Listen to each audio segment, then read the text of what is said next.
lino Motambuka ayogedde ku matikkira gano. Twala mukisa guno okwebaza abazadde abakoze ekyamanyi ennyo okulaba abawerera abaana tusobola okubanga naffe tusobodde okutikkira abayizi graduation yaffe ey'okusatu. Kira emirimu mu kintu kyakoze bw'aba akoze hairdressing muweeyo ka kapita akatandika asobole okukola ki ka saluuni ke okusinga Mr. Zambali kye yayogeddeko wano nti ebyobwerere gye biri n'ebijja n'ebizibu. Disani Mutyaba yakusakidde eggulire lino ku lwa Bukedde TV. Tukwebaza okuba ng'otambudde naffe mu gataaliko mu ttuntu ago gabadde amawulire gaffe ag'essaawa zino naye ku ssaawa mu yakawungeezi tulinayo agabuutikidde ku ssaawa nyanga bulijjo tulinayo agataaliiko nfoofu. Nze Sharifa Namuyomba oluvannyuma lw'obulango tugenda mu puroguramu oluyimbalo ne Fibi Kukiriza ssaako ne mwana muwala Queen bonna mubalinde tovaawo.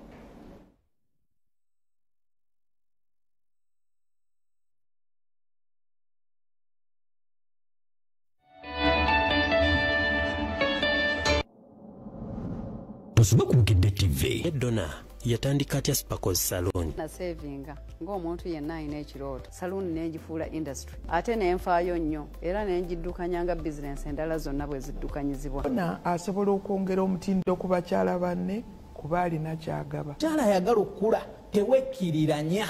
Bizinensi yonna ebaako entandikwa nga tennabakulaakulana. Nali njagala okukola ekintu to leave my mark. Nze kennyini ndi customer wange. To be very careful with quality control.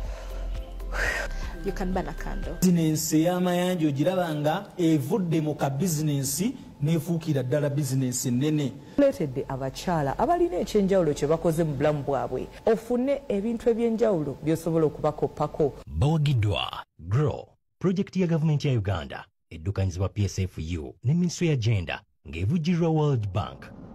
Tosoma ku Bukedde TV. Tosoma ku Bukedde TV.